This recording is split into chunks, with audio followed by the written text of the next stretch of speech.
Voice शुरू कर दी। अच्छा, हमने इस डिस्क्रिप्शन में एक ग्रुप बनाया है कि इसमें इस पूरे रमज़ान में जो भी अमाल में समझाऊंगा, जो भी अमाल में बताऊंगा आपको, वो उस ग्रुप जो लोग ज्वाइन करेंगे उनको इसकी पीडीएफ भी मिलेगी और इसकी वॉइस रिकॉर्डिंग भी मिलेगी और इसकी तरतीब और तरीक़ेकार भी मिलेगा। आप पहले ये अमल सुन लें, अमल की वॉइस चढ़ाओ, ठीक है। सूरतुल फातिहा की 3 आयात का अमल। बिस्मिल्लाहिर्रहमानिर्रहीम। अल्लाहुम्मा सल्लि अला सय्यिदिना मुहम्मदिन व अला आलि सय्यिदिना मुहम्मदिन व बारिक वसल्लम। अल्हम्दुलिल्लाहि रब्बिल आलमीन या हय्यु या क़य्यूम या वदूद या वहाब इफ्तह अलैना अबवाबर रिज़्क़ वल फुतूहात इन्ना फ़तहना लक फ़तहम मुबीना फ़ल्लाहु खैरुल फ़ातिहीन। अर्रहमानिर्रहीम या बासितु या फ़त्ताहु या रज़्ज़ाक़ु या अज़ीज़ु अज़्ज़िज़नी बिहुसूलिल मुरादि व मतलूबी मिनर रिफ़अति वल इज़्ज़ति वद दौलति वल इक़बाली व बिइर्तिफ़ाइल मंज़िलति वल हश्मति वश्शौकति वल जलाली बिअम्रिल्लाहि तआलल मलिकिल मुतआली वल्लाहु गालिबुन अला अम्रिही वलाकिन्न अक्सरन्नासि ला यअलमून। मालिक यौमिद्दीन या मुनइम या काफ़ियु या मुअतियु या आतिनी मिनज़्ज़हबि वल फ़िद्दति वल क़िमाशि व तआमिल इक़सामि या वहाब हबली मिनन निअमति फ़िद्दुनिया वल आखिरति इन्नका अंतल वहाब।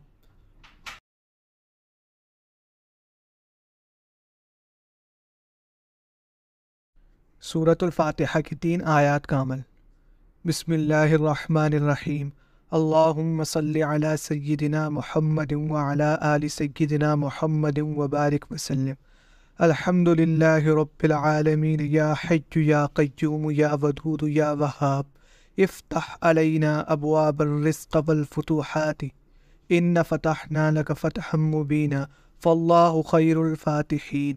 अर्रहमानिर्रहीम या बासितु या फ़त्ताहु या रज़्ज़ाक़ु या अज़ीज़ु अज़्ज़िज़नी बिहुसूलिल मुरादि व मतलूबी मिनर रिफ़अति वल इज़्ज़ति वद दौलति वल इक़बाली व बिइर्तिफ़ाइल मंज़िलति वल हश्मति वश्शौकति वल जलाली बिअम्रिल्लाहि तआलल मलिकिल मुतआली वल्लाहु गालिबुन अला अम्रिही वलाकिन्न अक्सरन्नासि ला यअलमून। मालिक यौमिद्दीन या मुनइम या काफ़ियु या मुअतियु या आतिनी मिनज़्ज़हबि वल फ़िद्दति वल क़िमाशि व तआमिल इक़सामि या वहाब हबली मिनन निअमति फ़िद्दुनिया वल आखिरति इन्नका अंतल वहाब। अब ये देखें कि ये अमल की तरतीब किस तरह है कि सरकार दो आलम सल्लल्लाहु अलैहि वसल्लम का फरमान है कि जो शख्स 4 मरतबा सिर्फ अल्हम्दुलिल्लाह रब्बिल आलमीन कहता है, अब वो 5वीं दफ़ा कह रहा होता है तो अल्लाह ताला फ़रिश्तों को फ़ौरन हुक्म देता है कि जाओ मेरे बंदे के करीब जाओ, उसको आवाज़ लगाओ और उससे ये कहे कि अल्लाह तेरी तरफ तवज्जो करता है, तू मांग उससे क्या मांगता है। अब बुज़ुर्गों ने मांगने का तरीका किस तरह फरमाया कि बिस्मिल्लाहिर्रहमानिर्रहीम अल्लाहुम्मा सल्लि अला सय्यिदिना मुहम्मदिन व अला आलि सय्यिदिना मुहम्मदिन व बारिक वसल्लम। ठीक है। अल्हम्दुलिल्लाहि रब्बिल आलमीन या हय्यु या क़य्यूम, यानी कि तू हमेशा हमेशा रहने वाला है। या वदूदो या वहाबु इफ्तह अलैना अबवाब रिज़्क़ वल फतूहात इन्ना फ़तहना लक फ़तहम मुबीना फ़ल्लाहु खैरुल फ़ातिहीन, यानी कि मेरे रब मेरे लिए खोल दे फतूहात के दरवाजे, रिज़्क़ के दरवाजे। अब बंदा पहली आयत के वसीले से, पहली आयत से ये बंदा तलब कर रहा है कि बारी ताला तू खोल दे, तू हमेशा रहने वाला है, तू बहुत मोहब्बत करने वाला है, तू अता करने वाला है। अब हम किसी से मांगते हैं ना, हम उसकी तारीफ बयान करते हैं, और जब तारीफ बयान करते हैं तो रब खुश होता है। उसकी जितनी तारीफ बयान करोगे वो खुश होगा, तुमको नेमतें देगा। अब जब तुम या हय्यु या क़य्यूम के वसीले से मांग रहे हो, उसको निदा पुकार रहे हो उसको, और कह रहे हो कि खोल दे मेरे लिए रिज़्क़ के दरवाजे, खोल दे मेरे लिए फतूहात के दरवाजे। यानी कि आम लोग हैं, अगर वो चाहते हैं कि उनके ऊपर से बंदिश ख़त्म हो जाए, उनके ऊपर से रुकावटें ख़त्म हो जाएं, उनके ऊपर से रोज़ी रिज़्क़ पे जो मामलात हैं, बंदिश हैं, वो सब ख़त्म हो जाएं, तो जब वो इस तरतीब से पढ़ेंगे, तरतीब भी बताऊंगा पढ़ने का किस तरह पढ़ेंगे, तो रिज़्क़ के दरवाजे खुल जाते हैं। अब वो आमिलीन, मेरे साथ चलने वाले वो लोग जो किसी भी सिलसिले से ताल्लुक़ रखते हैं, किसी भी खानवादे का ज़िक्र व अस्कार करते हैं, अब वो चाहते हैं वो ज़िक्र व अस्कार उनकी बुलंदी पर पहुँचे, उसके दरवाजे खुल जाएं, तो फिर वो ये अमल करेंगे तो फिर फ़ायदा क्या होगा। इन्ना फ़तहना लक फ़तहम मुबीना, कि हमने बेशक रोशन फ़तह अता कर दी। फ़ल्लाहु खैरुल फ़ातिहीन, कि अल्लाह तबारक व तआला बेशक अल्लाह फ़तह देने वाला है, अब दूसरी बात जाते हैं कि अर्रहमानिर रहीम, यानी कि जो मेहरबान और नहायत रहम करने वाला है। अब हम इसको किस तरीके से कर रहे हैं? हमारे बुजुर्गान दिन जो हमें तरीका समझा है कि या बासित हो या फताह हो या रज़ाक हो या अजीज हो, इज़्ज़िस्नि बिहुसूलिल मुराद, यानी मुझे इज्जत दे ए अजीज, इस जबरदस्त इज्जत देने वाले, मुझे इज्जत दे बेहुसूल मुराद, कि मुझे मेरी मुराद और मतलूब हासिल हो। यानी कि अब वो क्या कह रहे कि ए रहमान, कि तू रहमान, तू मेहरबान है, तू मुझे अता कर, तू इज्जत देने वाले, मुझे इज्जत दे, कि मुझे इज्जत दे, और जो मैं चाहता हूं, जो मेरी मुराद है, जो मतलूब है, तू उसको कामिल कर दे, मुझे वो अता कर दे कि तू मेहरबान है। अब रहीम यानी कि मतलूब मिन रिफ़अतिल वल इज्जति व दौलति वल इकबाली, कि यानी कि मुझे अपनी मुराद और मतलूब अता फरमा, यानी कि मुझे ऊंचाई अता कर, यानी कि मुझे ऐसी ऊंचाई अता कर, दौलत, मुझे दौलत अता कर, इकबाल अता कर। आई ना बस समझ में? यानी कि वो ऊंचाई अता कर। देखें, जब किसी ऊंची शान वाले से जब कोई मांगता है ना, तो फिर वो अपने शान शान से उसको अता करता है। यानी कि अर्रहमानिर रहीम, यानी कि तू मेहरबान है, तू देने वाला है, तू हम पे मेहरबान है, तू हमारी हर बात को मानने वाला है, हम जो तुझसे मांगते हैं तू हमें देने वाला है, लेकिन तू हमें अता कर क्या? या अजीज़ु इज़्ज़िज़्नि बिहुसूल मुराद व मतलूबी मिन रिफ़अति वल इज़्ज़ति व दौलति वल इकबाली, कि हमें दौलत और इकबाल अता फरमा। और फिर कहता है वबिर तफ़ाअत वल मंज़िलति वल हशमति वल शौकति वल जलाली, यानी कि सबसे ऊंची हशमत, शौकत और जलाल अता कर। तू बेशक रहमान और रहीम है। अब मांगने का तरीका देखें जो बुजुर्गों ने बताया कि तुम मांग रहे हो, क्या मांग रहे हो?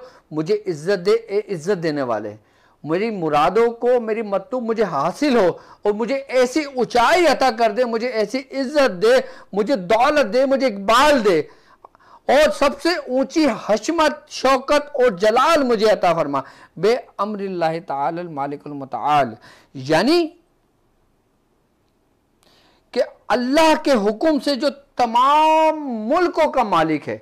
मांगने का अंदाज देखें, जो ऊंची शान वाला है, जो तमाम मुल्कों का मालिक है, जो तमाम कायनात का मालिक है, जो तमाम सल्तनतों का मालिक है, जो हर एक चीज का मालिक है।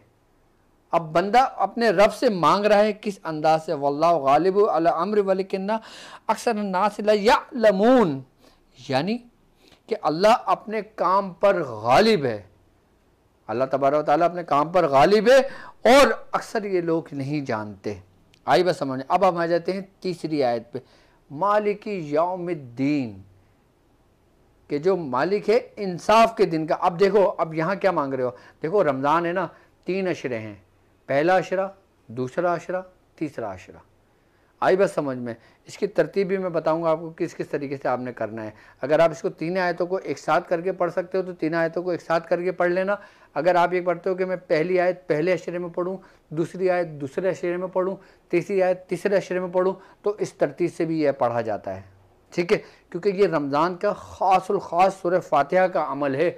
ऐसा अमल कि इन 3 अशरे के अंदर तुम जिस तरतीब और तरतीब से मांगोगे ना, अल्लाह तबारक तआला तुम्हें वो अता करेगा। अब तीसरी अमल के अंदर, तीसरी आयत के अंदर जो मालिक यौमिद्दीन है, उसमें क्या मांग रहे हो? या मुनीम या काफ़ी मुतीनी मिनल ज़हबी, यानी कि ए नेमत देने वाले, काफ़ी है, तू हमें अता करने वाले, हमें अता कर क्या? सोने चांदी में से। अब देखें, अब ये आ गई हमारी जो दुनियावी ज़रूरत है या हमारे दुनियावी मामलात हैं। देखो हर शख्स की ख्वाहिश होती है कि अल्लाह तबारक ताला उसे सोना अता करे, उसे चांदी अता करे। मैं इस वक्त बात कर रहा हूँ आम लोगों के लिए, जो दुनियादार लोग हैं, जो दीन को भी साथ लेके चलते हैं, अल्लाह की इबादत भी करते हैं, लेकिन उनकी दुनिया भी ज़रूरत है, दुनिया भी चाहिए उनको, दुनिया भी चाहिए उनको, आखरत भी चाहिए उनको, दीन भी चाहिए उनको, रूहानियत भी चाहिए उनको, क्योंकि हुजूर ने दुआ की है रब्बना आतिना फिद दुनिया। आई बात समझ में? तो इसलिए हम अपने रब से मांग सकते हैं और मांगना चाहिए, हमें दुनिया भी मांगना चाहिए, हमें दीन भी मांगना चाहिए, हमें रूहानियत भी मांगना चाहिए, हमें आखिरत भी मांगनी चाहिए।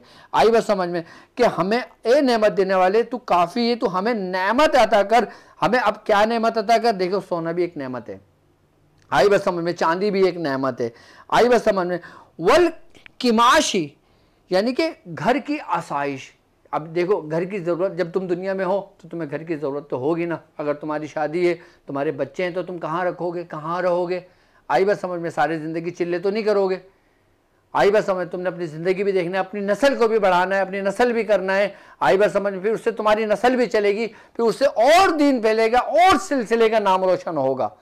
आई बस समझ, तो उसके लिए तुम्हें घर की आसाइश की भी ज़रूरत है। अब दुआ में किस अंदाज से बुज़ुर्गों ने तलब किया है, बुज़ुर्गों ने मांगा है और हुक्म दिया है कि तुम इस अंदाज से मांगो कि घर की आसाइश, वल किमाशी व तामिल इकसाम, और तरह तरह के खाने, यानी कि वो नेमतें।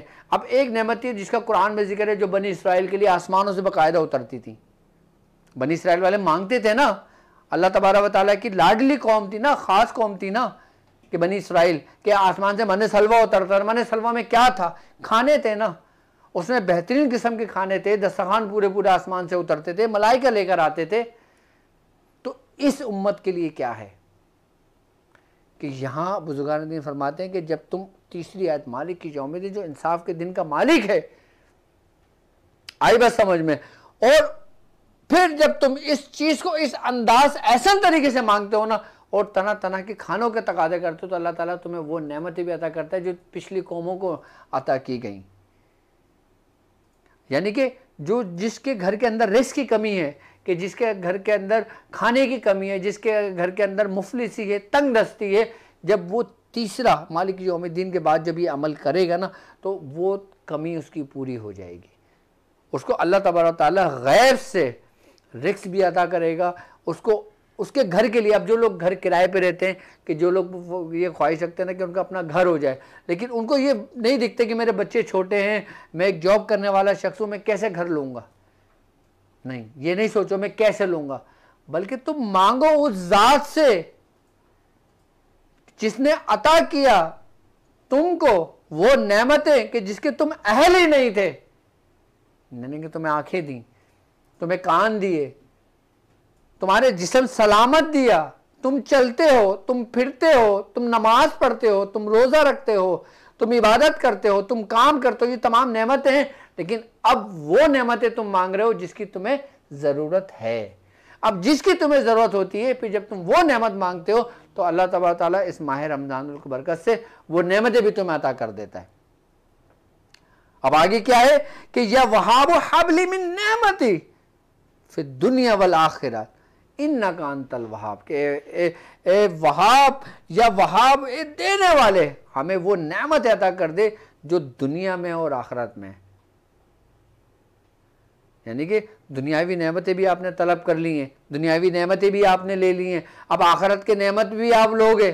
इंसान है ना, उसको थोड़ा सा मिलता है तो वो और ख्वाहिश करता है कि मुझे 2 मिले, जब उसको 2 मिलता है तो इंसान और ख्वाहिश करता है मुझे 4 मिले, जब उसको 4 मिलता है तो वो और ख्वाहिश करता है मुझे 8 मिले। तो ये आपकी तमाम मसाइल का हल सिर्फ सूरह फातिहा की 3 आयतों का अमल है। अब इस आयत को समझ लें, इस आयत के तरीके समझ लें। इस आयत की जो तरतीब, जब पहली आयत है ना अल्हम्दुलिल्लाह रब्बिल आलमीन, अगर आप इसको पहले अशरे में पढ़ते हैं तो इसके तादाद बनते हैं 567, यानी कि 566 नहीं 67, उर्दू में 567 कहेंगे, यानी कि 560, पहली आयत 567, ठीक है। ये सिर्फ 10 दिन कर लें, आई बस समझ। अब तीसरा रोज़ा है, तीसरे रोज़े जब पढ़ते हैं तो उसको पूरा मुकम्मल कर लें। अगर सिर्फ इसको आप हर अशरे में पढ़ना चाहते हैं तो इस तरतीब से पढ़ लें, और अगर मुकम्मल पढ़ना चाहते हैं तो मैं वो तादाद भी बता। अगर इसको मुकम्मल पढ़ी जाएगा तो ये 40 मरतबा पढ़ी जाएगी, आई बस समझ में। अब 40 मरतबा इसको 40 दिन कर लें आप, आई बस समझ में। और अगर इसकी ज़कात पूरी अदा करना चाहते हैं तो फिर 360 बार फिर ये 40 दिन पड़ी जाएगी, तो इसकी ज़कात अदा हो जाएगी। वो तो ख़ास लोगों के लिए है, लेकिन आम लोगों के लिए 40 मरतबा आज से ही पढ़ना शुरू कर दें। मेरी तरफ से आपको इसकी इजाज़त है। 3 आयतों की बड़ी कमाल की ये 3 आयतें सूरह फातिहा की हैं। देखो सूरह फातिहा एक दुआ है, सूरह फातिहा दुआ है और उम्मुल कुरान है। और बुज़ुर्गों ने इस दुआ को किस ऐसा अंदाज से अपने रब से मांगा है कि उसका रब राज़ी हो गया उनसे। हम जो पढ़ेंगे ना, वो हमें जो बरकतें मिलेंगी वो उन बुज़ुर्गों के जो ज़ुबान मुबारक से निकले हुए अल्फाज हैं ना, जो उनकी रियादत है, जिन्होंने अपने रब को राज़ी किया, जो उन्होंने अपने रब को राज़ी किया ना, जब हम उनको उस अंदाज से पढ़ेंगे ना तो वो रब हमसे भी राज़ी होगा। और सबसे बड़ी बात है कि इजाज़त इसकी कमाल है कि जब इसकी इजाज़त हो जाती है ना तो सारे रस्ते खुद ब खुद खुलने शुरू हो जाते हैं। तो 40 मरतबा इन तीनों आयतों को मिलाकर आप 40 दिन पढ़ सकते हैं। अब अगर चाहते हैं रमज़ान मुबारक में पढ़ना, अगर आज से शुरू करना चाहते हैं तो आज से इसको आप पूरे 40 दिन मुकम्मल कर सकते हैं। और अच्छा, अब इसकी दूसरी जो आयत है अर्रहमानुर रहीम, उसकी जो आदत है वो 608 है। दूसरी आदत के हैं 608। अच्छा, ये 608 मरतबा पढ़ जाएगी, यानी कि अगर हम दूसरे अशरे में आते हैं, जब 11वां रोज़ा शुरू होता है तो हम 11वें रोज़े से लेकर 20वें रोज़े तक सिर्फ दूसरी आयत पढ़ेंगे और इसी नीयत से पढ़ेंगे कि जिस नीयत का इसमें जिक्र है, जो दुआ के अल्फाज इसमें मौजूद हैं, इसी तरतीब से पढ़ोगे तो तुम कामयाब होगे। आई बात समझ में? 608 यानी कि 608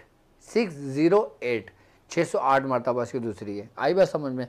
तो ये भी आप मुकम्मल हो गया। अच्छा, तीसरी जो आयत है, इसके जो तीसरी आयत का मतलब वो 202 हैं, ठीक है, वो 202 मरतबा पढ़ी जाएगी। अगर 202 मरतबा पढ़ना शुरू करेंगे तो फिर 21वें रोज़े से आप पूरे 30वें रोज़े तक या 29वें रोज़े तक जितने भी आएंगे आप उसको पूरा पढ़ लेना। 3 आपकी ख्वाहिशात, 3 आपकी नेमतें। अब इस 3 नेमतों के पीछे, यानी कि एक नेमत एक अशरे में जो आप एक सूरह फातिहा के अमल से करोगे ना, तो उसके पीछे जो 9 नेमतें जुड़ी हुई हैं ना, वो भी आपको मिलेंगी, जो फतुहात से मुंसलिक हैं, जो रिस्क के मुंसलिक हैं। रिस्क बहुत कुछ है, सिर्फ खाना पीना रिस्क नहीं है। आई बात समझ में? हर चीज़ वो रिस्क में आती है जिसकी तुम्हें ज़रूरत है। फतुहात यानी कि तुम्हारे जो फतह के दरवाजे, यानी कि तुम चाहते हो कि मैं यहाँ जॉब कर रहा हूँ, अब मैं वहाँ जॉब कर लूँ, अब मेरे लिए वहाँ बेहतर है या नहीं है। जब तुम ये पढ़ोगे तो तुम ऑटोमेटिक नीचे से ऊपर की जानिब जाओगे, आला की तरफ सफ़र करोगे। आई बात समझ में? इसी तरीके से फिर आप दूसरे दर्जे पर आ जाओगे, यानी कि दूसरे अशरे में आ जाओगे। दूसरे अशरे में रहमान रहीम पढ़ोगे, फिर इसी नीयत से पढ़ोगे। तीसरे में इसी नीयत से पढ़ोगे। तीसरे की आदत मैंने बता दी है ना, 202 है तीसरा। आई बात समझ में?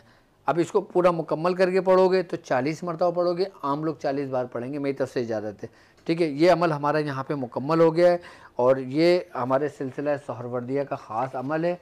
और इसके अंदर जो इंसान की जो जिस्मानी जो रूहानी बीमारियाँ हैं वो दोनों ख़त्म हो जाती हैं, इससे नेस्त व नाबूद हो जाती हैं।